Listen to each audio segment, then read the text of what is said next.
Je sais qu'il va être une bénédiction pour nous aujourd'hui. Donc, si vous voulez bien, un accueil chaleureux à mon frère, le révérend Kitambal. C'est à toi.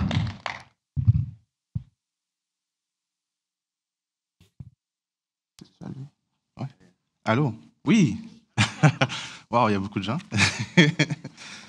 Bon matin à tout le monde. Amen. D'abord, je veux rendre l'honneur à qui l'honneur est dû. Donc, je veux honorer Pasteur Ken et Valérie. Les remercier pour leur invitation ce matin. C'est tout un honneur pour moi de partager la parole avec le peuple de Dieu à Drummondville. Je veux honorer aussi Pasteur Ken, Pasteur Tania, qui ont été les fondateurs, bâtisseurs de cette église. Je veux honorer tous ceux qui sont là depuis la rue Melançon. Je venais visiter à l'occasion quand je commençais dans la foi. J'ai poursuivi à visiter sur la rue Lemire aussi. Et là, je visite aussi ici sur la rue Hins. Donc, dans l'espace de 10 ans, j'ai vu comment l'Église a évolué. Je suis vraiment fier de voir comment Drummondville est béni d'avoir une Église d'amour, une Église centrée sur la parole et centrée sur Jésus. Amen. Et pour ceux qui ne me connaissent pas, mon nom c'est Kitambal, né de nouveau en 2008, quelques mois après votre pasteur Ken. Donc, j'ai toujours suivi votre pasteur. Ça a toujours été mon modèle. Je dis même une anecdote que je dis souvent. Quand je n'étais pas encore sauvé, je disais à Dieu, je priais à Dieu, mais je n'étais pas sauvé. Je disais à Dieu, si tu existes vraiment, tu vas faire en sorte que quand je vais être adulte, je vais dépasser mon frère. Et effectivement, je mesure peut-être un demi-pouce de plus que lui. Donc, on va confirmer. Dieu est vivant. Donc, c'est la confirmation que Dieu existe.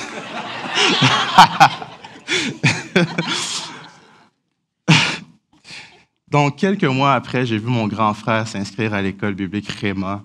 Il était rempli de tout feu, tout flamme pour le Seigneur et il voulait vraiment connaître plus de la parole. Et effectivement, 1 an plus tard aussi, je me suis inscrit, 1 an ou 2 plus tard, je me suis inscrit à Réma aussi. J'ai dit, pourquoi pas moi aussi? Et je pense qu'1 an après qu'il ait fini, c'est ça, j'ai commencé ma première année. Et il s'est marié 2 ans avant. Je me suis marié 2 ans après. J'ai dit, moi aussi. Donc, vous pouvez voir que c'est un bon modèle, Pasteur Ken. Et je peux vous confirmer que c'est la même personne à la maison qu'à l'église. Donc, il faut honorer quand on a un bon pasteur, il faut savoir comment les honorer, les remercier et les soutenir. Amen. Amen. Donc, ce matin, mon thème que j'allais partager, c'est de retrouver son identité. Dis avec moi, retrouve ton identité. Est-ce que c'est juste moi ou il y en a d'entre vous qui ont entendu parler d'un certain vol de données personnelles à une certaine institution financière connue au Québec? Est-ce qu'il y en a ici qui ont entendu parler de ça? Est-ce qu'il y en a qui ont été touchés de près ou de loin par ça? Amen. Donc, je sais que ça peut être nerveux, ça peut être énervant, ça peut être stressant, mais faites confiance à Dieu, il va vous protéger, il va vous garder, ne bâtissez pas d'inquiétude vis-à-vis de ce problème-là. Je sais que le Seigneur est fidèle pour protéger ses enfants. Amen.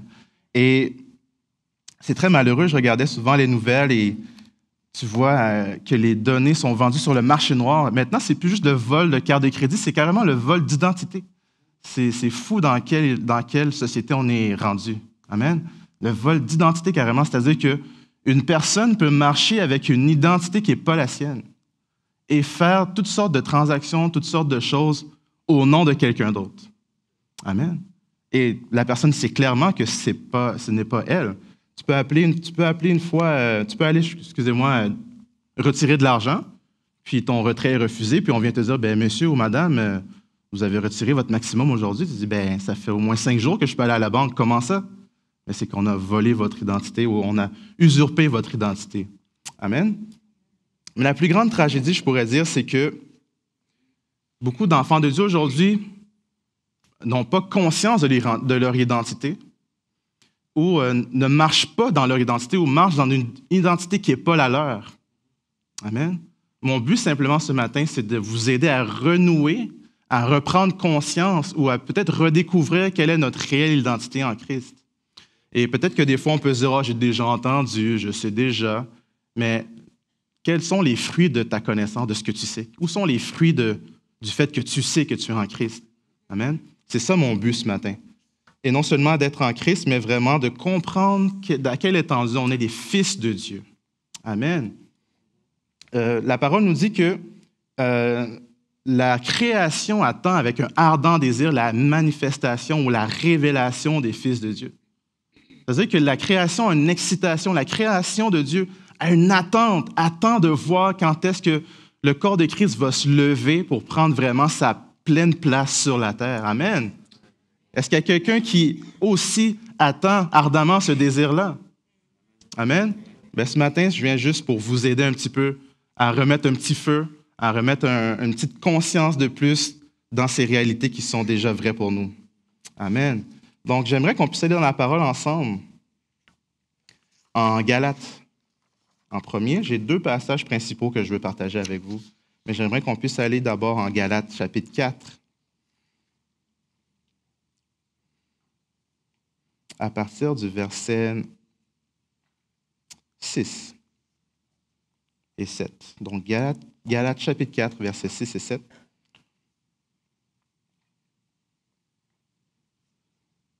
Est-ce que vous y êtes? Amen. Galates 4, versets 6 et 7. « Et parce que vous êtes fils, Dieu a envoyé dans nos cœurs l'esprit de son Fils, lequel crie « Abba, Père ». Ainsi, tu n'es plus esclave, mais fils, et si tu es fils, tu es aussi héritier par la grâce de Dieu. » Est-ce que je peux entendre un grand Amen ce matin? Amen. Peut-être que des fois, on lit vite les passages, mais c'est tellement profond, c'est tellement essentiel de comprendre ça. Tu n'es plus esclave, mais fils. Et si tu es fils, et puisque tu es fils, tu es aussi héritier par la grâce de Dieu. Amen. Je aimerais commencer en disant cette phrase que l'identité surpasse la performance. Dis avec moi, l'identité surpasse la performance. Je ne sais pas si certains d'entre vous ont pu voir la naissance du... J'ai oublié son nom. Je ne connais pas son nom. Le dernier-né de la famille royale en Angleterre, de Prince Harry et de sa femme Meghan. C'est Archie? Archie, OK. Ben oui, les Archie. On en a chez nous. Archie, je pense qu'il est le 7e ou le 8e en ligne comme successeur de la reine d'Angleterre. C'est-à-dire que si tout le monde dans la famille royale mourait puis il restait juste Archie, c'est lui le roi. Amen. Donc, admettons, il arrive une tragédie, puis là, le petit bébé Archie, c'est lui le roi du jour au lendemain. C'est pour ça que je dis que l'identité surpasse la performance. Archie ne sait pas encore comment marcher ni parler, mais c'est déjà un roi. Amen. Et avant même que tu puisses faire quelconque œuvre pour Dieu, la vérité, c'est que tu es un fils. Et si tu es fils, tu es déjà héritier. Mais plus haut, dans Galates, il est écrit que l'enfant n'est pas différent de l'esclave, bien qu'il soit propriétaire de tout. C'est-à-dire qu'il y a une prise de conscience, il y a un moment où est-ce que tu dois arriver à maturité et prendre conscience que tu n'es plus enfant simplement, mais tu es fils. Amen. Ici, plus haut, au Galates 5, il dit qu'on a reçu l'adoption. Et le mot adoption a bien changé au travers des siècles parce qu'aujourd'hui, l'adoption, quand on parle du mot adoption, c'est d'aller à l'orphelinat et de prendre un enfant qui a perdu ses parents ou dont ses parents l'ont abandonné et l'inclure dans notre famille. Mais au 1er siècle, chez les Israéliens, l'adoption, ça consistait en cette cérémonie qu'on appelle la bar mitzvah. Je ne sais pas s'il y en a qui ont déjà entendu la bar mitzvah. C'est cette cérémonie dans laquelle le jeune homme n'est plus jeune garçon, mais devient homme. Je crois qu'il est à environ dans l'âge de 13 ans. Et dans cette cérémonie, on donne cette genre de toge qui confirme qu'il est le fils de son père. Et les Juifs, eux, n'attendent pas la mort du père pour céder l'héritage. C'est pourquoi, dans l'histoire du fils prodigue, le fils est venu vers le père et dit « Papa, donne-moi l'héritage. » C'est parce que pour les Juifs, l'héritage était déjà donné à cette cérémonie-là. Et le mot utilisé pour cette cérémonie, c'est le mot « adoption ». Amen. Donc, c'est-à-dire qu'on a reçu l'adoption. On n'a pas besoin d'attendre la mort de Dieu pour être héritier. Dès que tu nais de nouveau, tu es héritier de tout ce que Dieu possède, de tout ce que Christ possède. Amen. Tu as été inclus dans sa famille. Tu es le fils, tu es la fille que Dieu a toujours voulu. Amen. Je sais que peut-être il y en a qui sont, comme on dirait, mal nés d'une erreur ou d'un non désiré. Mais je te dis ce matin que tu es l'enfant désiré de Dieu.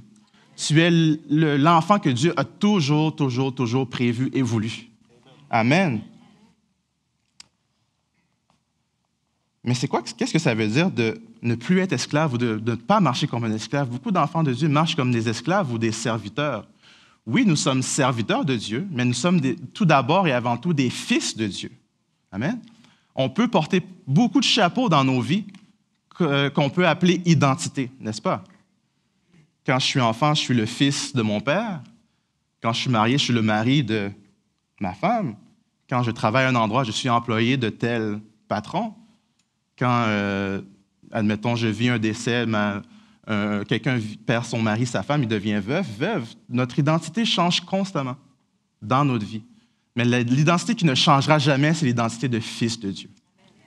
C'est pourquoi c'est l'identité la plus élevée dans laquelle on doit considérer. C'est-à-dire que si on est des serviteurs de Dieu, nous sommes d'abord des fils qui servons notre Père. Le serviteur va toujours attendre un salaire, mais le fils, lui, il sert son Père par honneur. Amen. Et je dirais même que, à cause que certains chrétiens marchent dans une identité qui n'est pas la leur, celle des fois, c'est juste une mentalité un peu de performance, dans laquelle le chrétien se dit que plus que je vais faire pour Dieu, plus que je vais devenir quelque chose, ou plus que je vais faire pour Dieu, plus que je vais mériter les bienfaits de Dieu. Amen. Et ça crée beaucoup de tensions dans les églises, ça crée beaucoup de compétitions inutiles, simplement parce qu'on ne marche pas dans notre identité. Amen. Est-ce que c'est la vérité? Amen. C'est important de prendre vraiment conscience de ça. N'importe quel serviteur de la reine d'Angleterre, peu importe tout ce qu'il va faire, il peut traverser le monde entier pour la reine. Jamais, au grand jamais, il sera un fils. Et jamais, au grand jamais, il pourra hériter du trône. Amen. C'est pour dire que notre identité en Christ, ce n'est pas nécessairement une question de ce qu'on fait pour Dieu, mais de ce que nous sommes en lui. Amen. C'est de ce que nous sommes en lui. C'est ça c'est tellement primordial, c'est trop important, je vous dirais même, de saisir ça. Amen. J'aimerais citer une petite pensée. Ta condition peut changer, mais ta position ne change jamais. Un chat reste un chat même dans la boue et ne se transformera jamais en chien. Amen. Ta condition peut changer. Tu peux avoir de l'argent aujourd'hui, tu peux être béni aujourd'hui, demain tu n'as plus d'argent. Tu peux être en santé aujourd'hui, demain tu peux être malade. Tu peux te marier aujourd'hui, demain tu peux être divorcé, malheureusement. Mais ta position en Christ ne change jamais. Il n'y a aucune circonstance dans ta vie, aucune épreuve ne peut te dégager de ta position. C'est impossible parce que c'est irréversible. Amen. Parce que Dieu a prévu ta naissance avant qu'il ait prévu la création du monde. Amen. Je ne sais pas s'il y en a qui achètent des cadeaux pour des bien-aimés, pour des gens qu'ils aiment. Quand tu achètes un cadeau, tu vas sélectionner un objet, mais dans ta tête, tu as quelqu'un d'autre en pensée. Amen. C'est ce que Dieu avait fait. Il a créé le monde, mais pas seulement en créant le monde, il avait nous dans sa pensée. Amen. C'était par amour qu'il a créé le monde. Il n'a pas créé le monde par besoin, parce qu'il est le Dieu omnipotent, il manque de rien. Donc, la création, c'est l'expression de son amour, parce que Dieu est amour.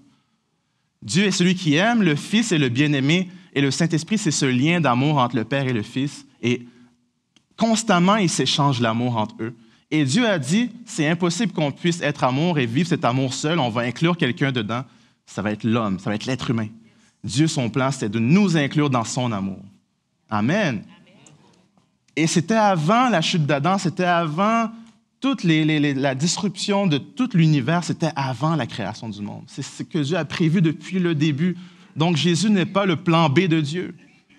Il dit, oh non, Adam a péché, qu'est-ce qu'on fait? Oh non, papa, j'ai une solution, je vais aller sauver le monde. C'était déjà prévu. Éphésiens 1 nous parle vraiment que avant la fondation du monde, nous avons été prédestinés à être à l'image de son Fils. Prédestinés avant la fondation du monde. Donc, c'est son plan, c'est son intention originale de nous inclure, de nous appeler fils et filles. Amen. Donc, c'est pourquoi je dis que ce n'est pas notre performance qui va faire en sorte qu'on va être plus aimé de Dieu ou être plus favorisé de Dieu. C'était son plan depuis le début. Amen.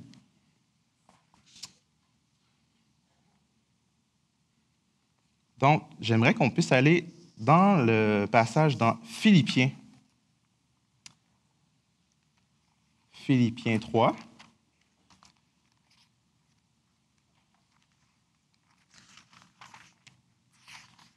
Philippiens 3, on voit, c'est un passage que j'apprécie beaucoup parce que Paul, en fait, il raconte un peu son CV dans la loi.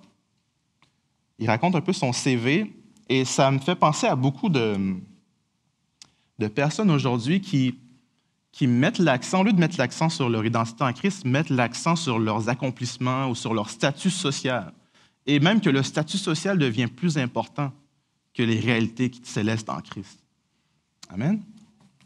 Est-ce qu'on peut lire ensemble à partir du verset 3, Philippiens 3, verset 3 à 11. Par là, je vais peut-être vous donner ce qu'on peut appeler des paramètres de sécurité pour une identité protégée.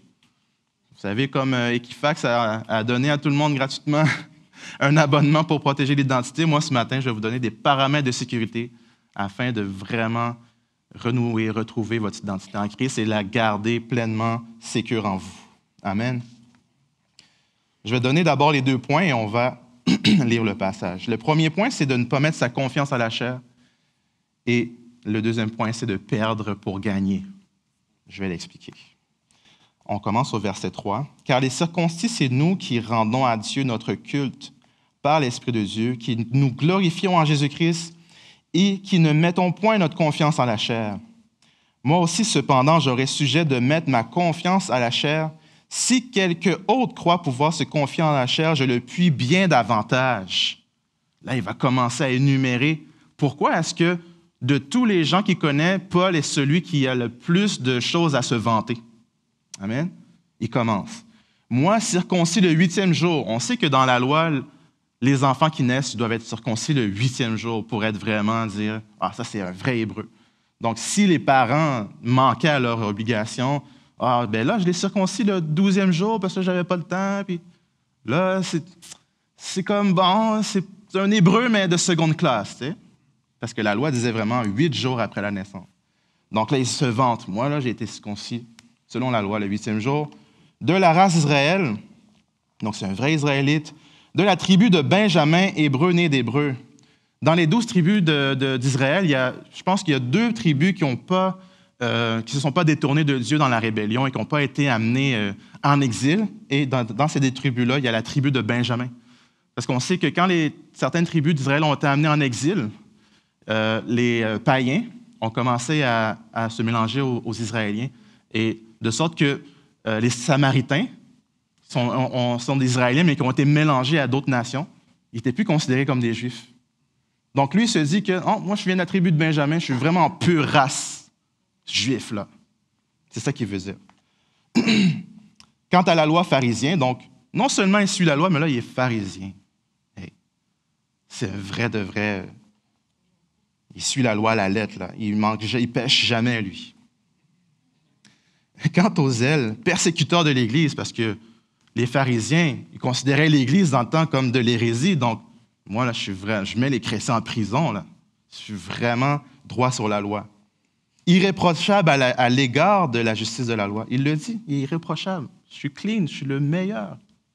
C'est moi. Paul se vante. Verset 7 nous dit quoi? Mais ces choses qui étaient pour moi des gains, je les ai regardées comme une perte à cause de Christ. Si on met ça dans le contexte de 2019, parce que là, pharisien, bon, c'est un peu compliqué. Mais si on met ce contexte-là en 2019, quelqu'un a étudié toute sa vie pour devenir telle profession, avocat, médecin, juge, policier, pompier, puis comme il commence à se vanter, il commence à dire non, moi, c'est Ah ben oui, dans notre famille, mon grand-père était médecin, puis moi, oui, puis là, mon fils est médecin, puis ah oui. C'est de génération en génération, ou peu importe, nous, dans notre famille, c'est l'immobilier, donc mon grand-père il a acheté tel terrain, puis là, c'est mon père qui a bâti toute la ville, puis là c'est moi, puis c'est notre statut social, puis c'est notre identité, on considère que c'est notre identité, ça c'est moi. J'ai vu, moi je travaille en hôpital, et j'ai vu des médecins de 95 ans qui s'appellent encore, moi il faut m'appeler docteur. J'ai dit, docteur, je ne suis pas pour vous insulter, mais vous tremblez un peu, j'aurais peur un peu de me faire... piquer, faire une prise de sang par vous, parce que vous n'êtes plus apte vraiment à pratiquer votre métier. Donc, ce n'est pas pour vous insulter, mais vous n'êtes plus vraiment apte à pratiquer. Mais pour lui, c'est son identité. « Ah, mais c'est pas que ça. » Puis il commençait à me donner des petits ordres, puis je dis « Ah, bon, jusqu'à la fin. Hein? » Donc,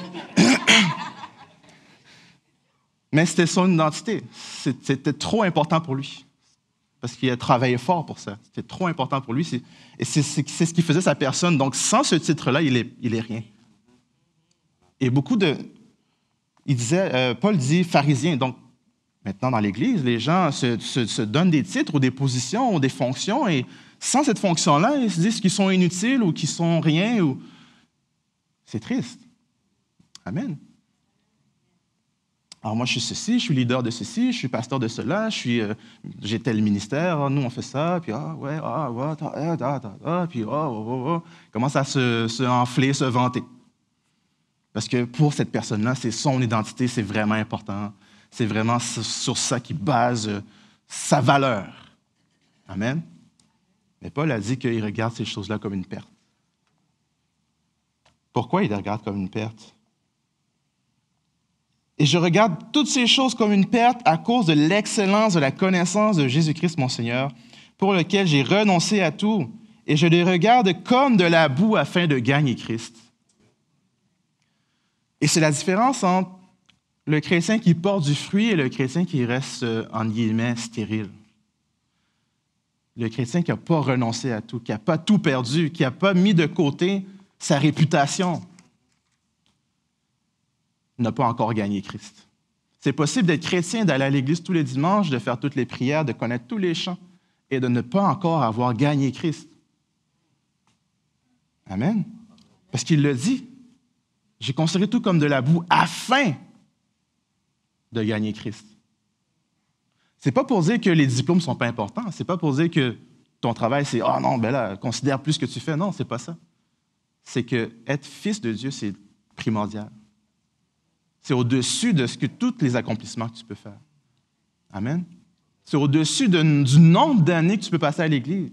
Ah, moi, ça fait 30 ans, oui, j'étais au réveil de 93, oui, j'ai connu tel homme de Dieu, oui, j'ai... OK. Est-ce que ça fait de toi un chrétien plus mature? Pas nécessairement. Gagner Christ. C'est ça qui fait réellement que tu as eu un profit en tant que chrétien, c'est de gagner Christ.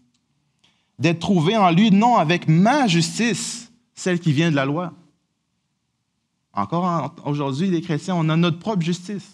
Au lieu d'accepter la justice en Christ, cette identité, cette égalité-là qu'on a avec le Christ, on décide de marcher dans le légalisme. Amen. Non avec ma justice, celle qui vient de la loi, mais avec celle qui s'obtient par la foi en Christ, la justice qui vient de Dieu par la foi. Amen. Afin de connaître Christ et la puissance de sa résurrection et la communion de ses souffrances en devenant conforme à lui dans sa mort, pour parvenir, si je puis, à la résurrection d'entre les morts. Amen. Ici, il parle de la justice de Dieu. Je ne sais pas s'il y en a qui ont déjà entendu parler de la justice de Dieu. Je sais que le pasteur Ken Taylor aussi, c'est un des enseignants qui m'a enseigné ce thème-là à l'école biblique Réma. Et pour moi, je dois avouer que c'était la première fois que j'entendais parler de ce sujet biblique. Pourtant, le Nouveau Testament est rempli de références à la justice de Dieu. Mais bizarrement, on passe à côté. Parce que c'est trop compliqué à comprendre. Ah, Paul, il y a un langage un peu... Ça, c'est Paul. Hein? On va aller lire des choses plus faciles. Pourtant, c'est primordial de comprendre ça. Amen. Ce que tu acceptes comme étant vrai sera ton expérience quotidienne. Et je dirais que le corps scientifique a découvert que la racine de la dépendance, de toute dépendance, c'est la condamnation. La racine de toute dépendance, que ce soit une dépendance au jeu, dépendance aux substances, dépendance affective, la racine de toute dépendance, c'est la condamnation. Et le remède à la condamnation, c'est quoi? C'est la justice de Dieu. Amen. Beaucoup de chrétiens se promènent encore condamnés, même sauvés, n'ont pas appris à accepter le pardon de Dieu. Et se promènent dans la condamnation et sont encore dépendants de certaines habitudes ou de certaines substances ou de certaines choses qui détruisent leur vie, leur famille. Mais je vous dis que le remède, que bien au-delà des thérapies, bien que les thérapies ont leurs résultats, c'est la justice de Dieu. Je vais vous raconter un témoignage. Il y a un pasteur aux États-Unis, d'un frère est venu le voir et il a dit « Pasteur, j'ai un problème. Je suis dépendant de la marijuana, je n'arrête pas de fumer.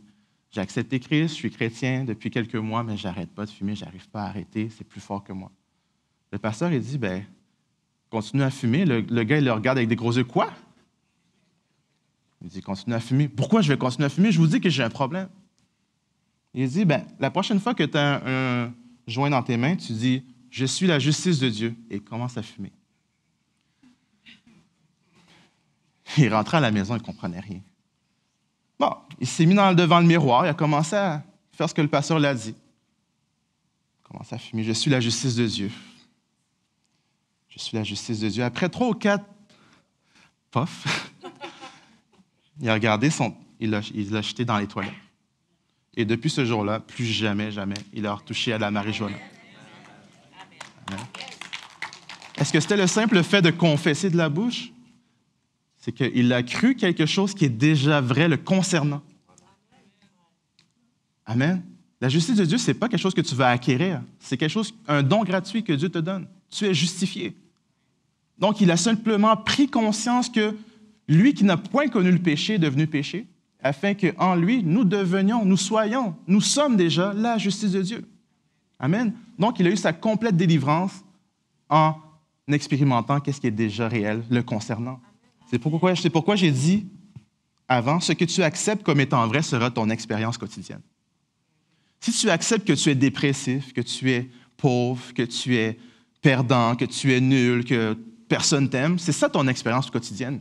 Mais la vérité de la parole, c'est quoi? Tu es aimé, accepté, pardonné, délivré, saint, justifié. Amen. Ta condition actuelle ne peut pas définir ce que tu es en Christ. Tu es déjà assis dans le ciel. Même si tu n'as jamais pris l'avion, tu es déjà assis dans le ciel. Amen. Tu es déjà assis. Tu as déjà ton visa pour le ciel parce que tu es déjà assis au ciel. Amen. Dans les lieux célestes, en lui. Alléluia. Tu peux être libéré de l'anxiété, la condamnation, la peur, la honte.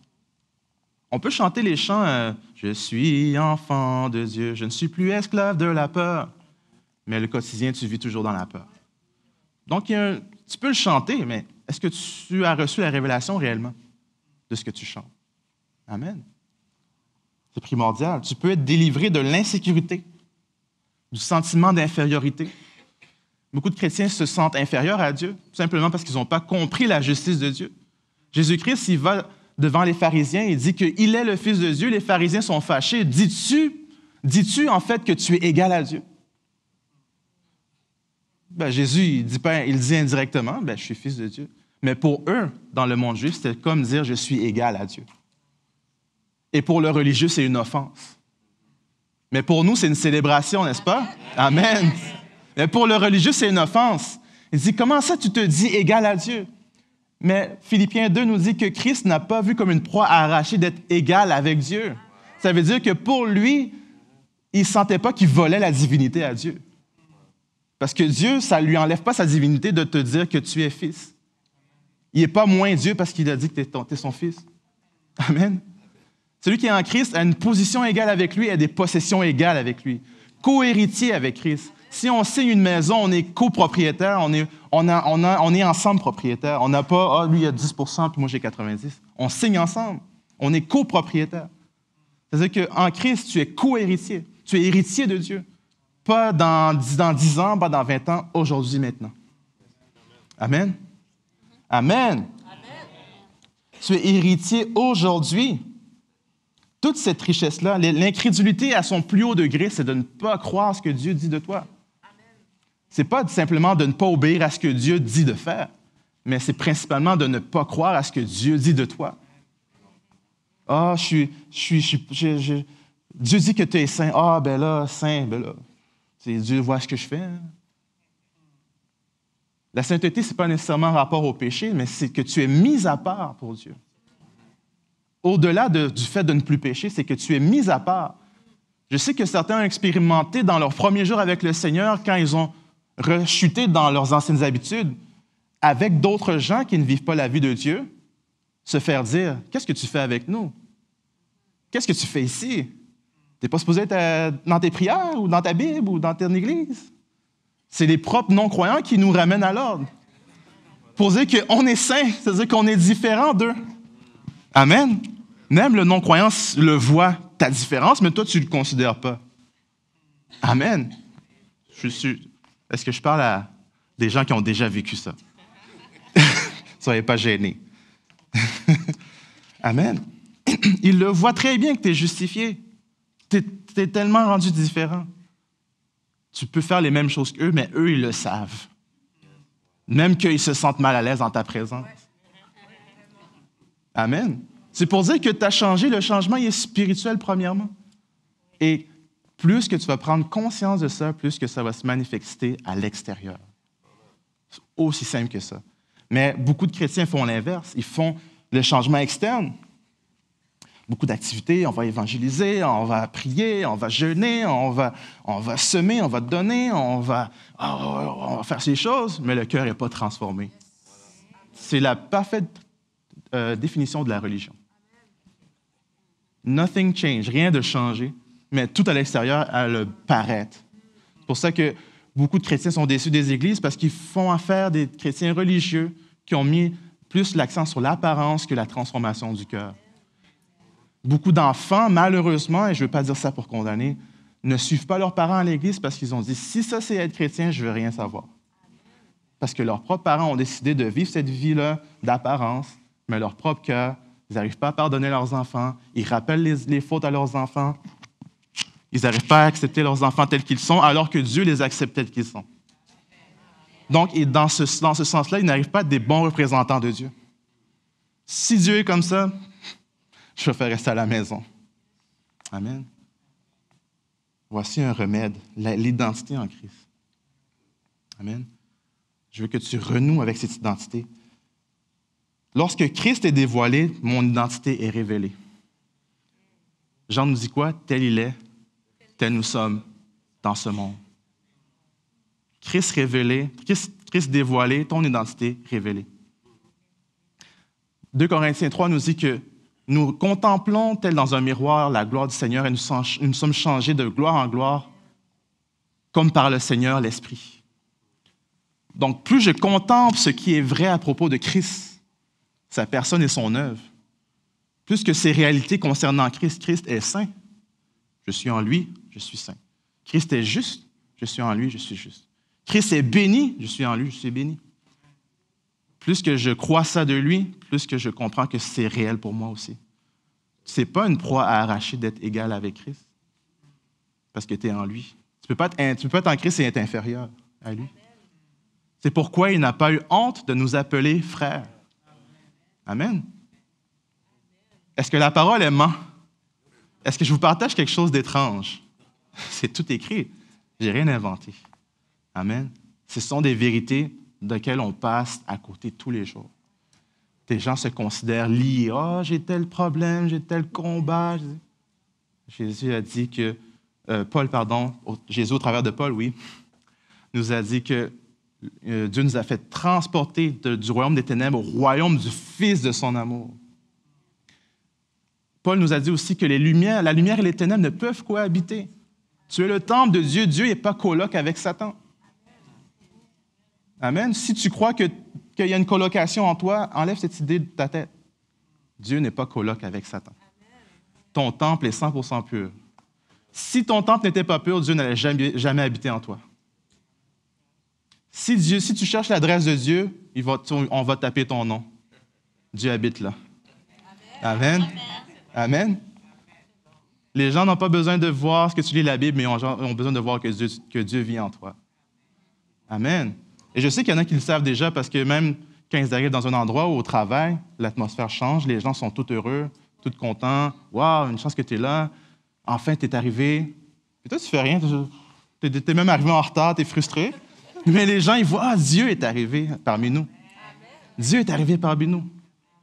Ce n'est pas une proie à arracher d'être égal avec Dieu. Amen. Dieu ne perd pas sa divinité quand tu te dis « Je suis son fils ». Amen. Dieu qui était Dieu, qui est toujours Dieu, s'est abaissé pour devenir homme. Et il s'est mis dans la même apparence que nous et nous a ramenés dans sa divinité en montant aux cieux. C'est ça qui est l'œuvre de la croix. Amen. C'est ça qui est l'œuvre de la croix. Il est descendu, puis il est remonté, mais il n'est pas remonté seul, il nous a amenés avec lui. Dans sa divinité. Il n'a pas laissé sa divinité de côté, il s'est humilié comme un homme, mais il est toujours Dieu. Il est descendu, il est remonté, il nous a amenés avec lui. Donc, ne te considère plus juste en bas à Drummondville, mais considère-toi aussi assis en haut, dans les lieux célestes en Christ. Amen.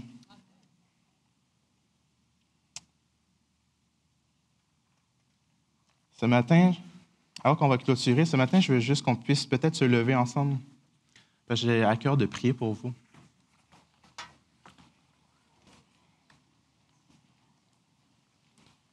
J'ai à cœur de prier pour vous parce que je sais que tout à l'heure, j'ai énuméré qu'on peut être libéré d'anxiété, de condamnation, de la peur, de la honte, du découragement, de l'insécurité, du sentiment d'infériorité, mais aussi du sentiment d'échec.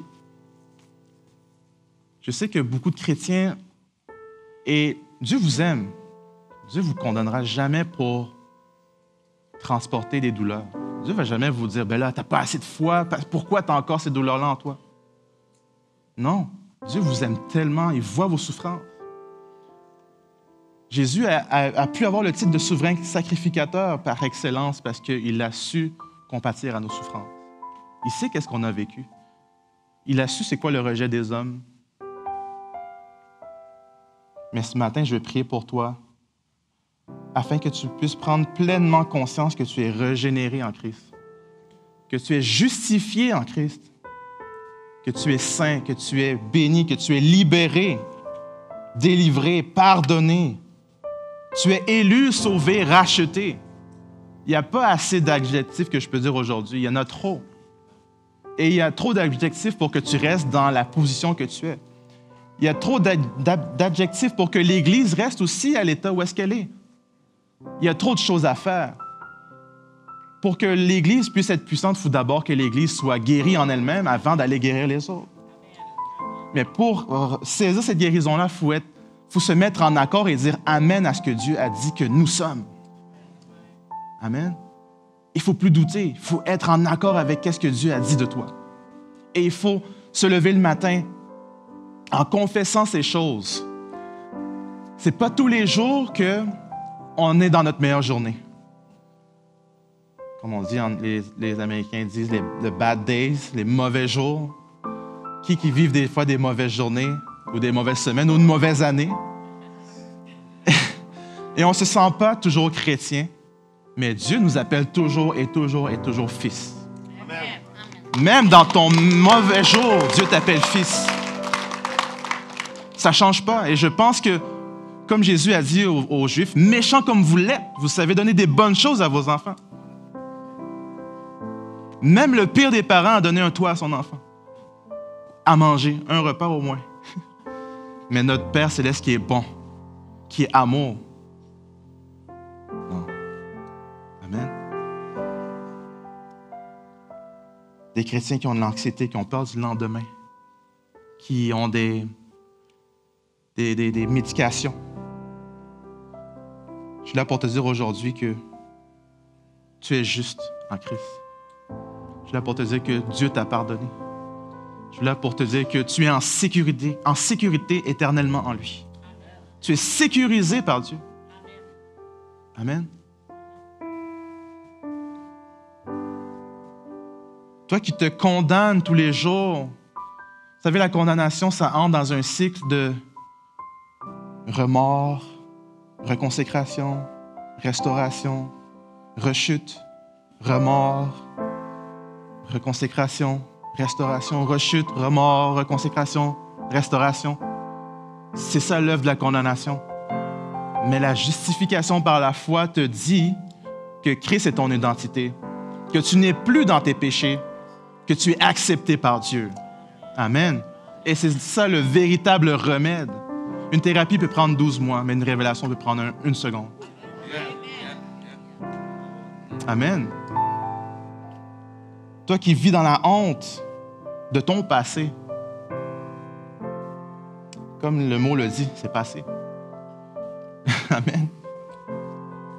Non, transporte plus ça, c'est plus ton identité. Et même les gens te font référence à avant. Non, tu dis non, j'ai changé. Christ m'a changé. L'insécurité, l'infériorité. Les gens se sentent inférieurs aux autres. Ah, pourquoi je ne suis pas entré dans mon appel, mais je vois que tel autre a tel don, puis tel appel, puis moi. Ah. Non. On peut être tous, il y a des apôtres, il y a des prophètes, des pasteurs. Mais chacun devant Dieu est fils. Chacun, quand il va arriver devant Dieu, n'arrivera pas avec son titre. Il va arriver en tant que fils. Que tu sois apôtre ou nouveau-né dans le Seigneur, tu as le même héritage. Amen. La différence, c'est la prise de conscience. La prise de conscience. Qu'est-ce que tu considères être vrai, elle sera ton expérience. Tu considères être lié, ton expérience, ça va être les échecs, les blocages. Tu considères être pauvre, la banque va te refuser comme ça. Tous les jours. Tu te considères être malade, tu vas rester dans ta maladie, t'inquiète pas. Mais si tu te lèves, tu dis non, Christ m'a appelé ainsi, je suis en accord avec ce qu'il dit, tu vas voir que ta situation va changer. Des fois, ce n'est pas automatique, mais tu demeures dans la vérité. Amen. Comme j'ai dit tout à l'heure, ta condition peut changer, mais ton statut, ta position ne change jamais. Et ta condition n'a pas le pouvoir ni l'autorité de changer ta position. Mais c'est ta position en Christ qui a le pouvoir et l'autorité de changer ta condition actuelle. Père, dans le nom de Jésus, je prie pour tes fils et tes filles en qui tu as mis l'esprit qui crie « Abba, Père ». Parenthèse, le mot « Abba », c'est un mot qui est plus intime que « papi », « papounet ». De sorte qu'un esclave n'avait pas le droit d'appeler son maître Abba parce que ça voudrait dire qu'il est le fils de son maître.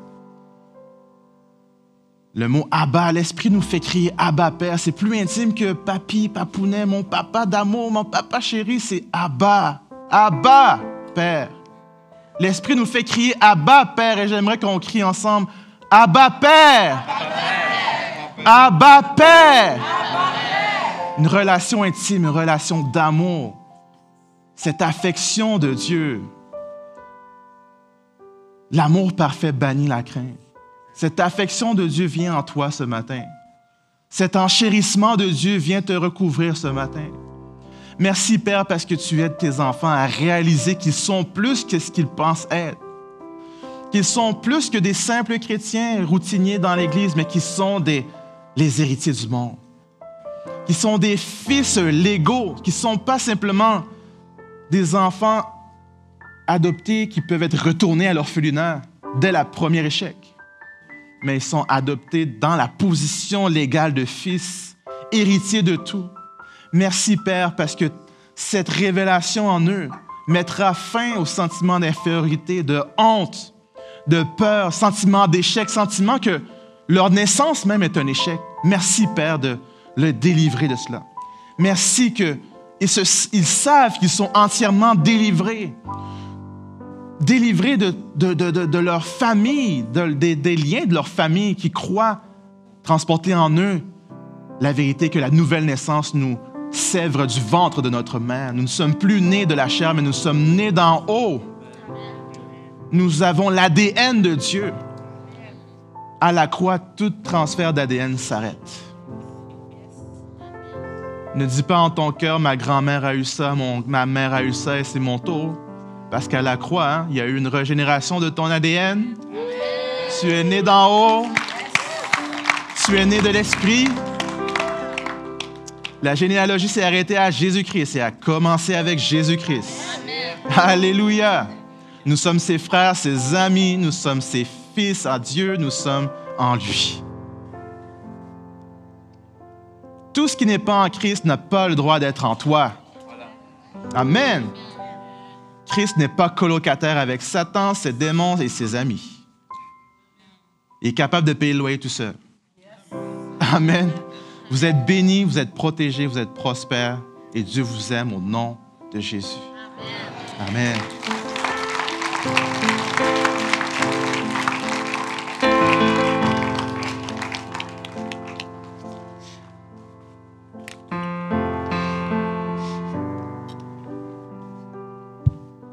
Amen. Est-ce qu'on peut remercier encore une fois?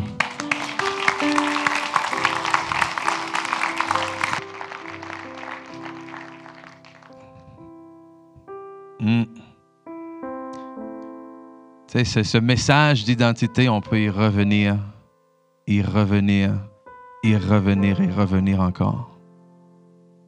Parce que c'est la base, c'est le fondement, c'est sur quoi on fonde notre vie avec Christ. Et j'ai tellement aimé de dire que ce soit le prophète ou le nouveau-né, on a la même position, on a le même héritage. Mais maintenant, c'est à nous de découvrir, justement. C'est alors qu'on avance avec lui, alors que l'on découvre, c'est alors qu'on peut y toucher. C'est pas de dire telle personne est plus bénie que moi, telle personne... Non, on a tous la même chose en Christ. Mais c'est de grandir maintenant là-dedans. Donc, j'aimerais juste qu'on termine ceci juste en priant. Il y a tellement de belles prières déjà qui a été faites. Il n'y a pas énormément à rajouter.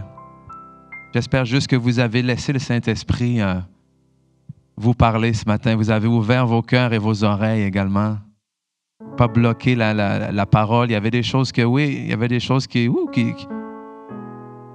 tombaient plus lourd que d'autres. Il y avait des choses comme toujours qui sont difficiles à accepter. Mais c'est peut-être ces choses-là justement qui vont vous aider à avancer et à grandir en qui vous êtes. Si vous avez reçu le Seigneur Jésus, je vais vous entendre dire ce matin, je suis enfant de Dieu.